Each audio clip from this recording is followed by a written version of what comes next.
ولكن لدينا ربما موضوع واحد لم نتحدث عنه من بداية الحلقة والله. على العموم قامت شركة السيارات أودي بتكريم لاعبي ريال مدريد كما جرت العادة بتقديم سيارات للاعبي الفريق ولمدرب الفريق زين الدين زيدان. تعليقك يا ابتسام؟ تعليقي انه نروح نشوف السيارات ونشوف الاهداءات هذه.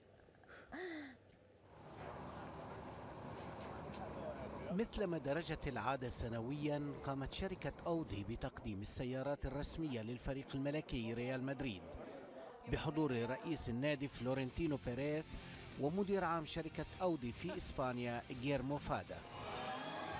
فعالية التكريم جاءت منظمة بشكل رائع في صالة كرة السلة التابعة للنادي الملكي في العاصمة الإسبانية. خلال الاحتفال ارتدى اللاعبون لباسا خاصا احتفالا بالمناسبة، حيث استمتعوا بسباق على هيئة سباقات الفورمولا 1 نظمته الشركة الألمانية الراعية للحفل.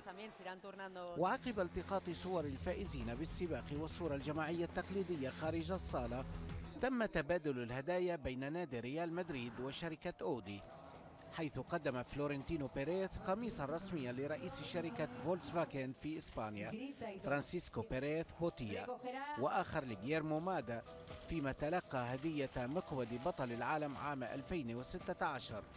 وفي النهاية استلم لاعبو الفريق الأول والمدرب زين الدين زيدان سياراتهم الجديدة لموسم 2017-2018.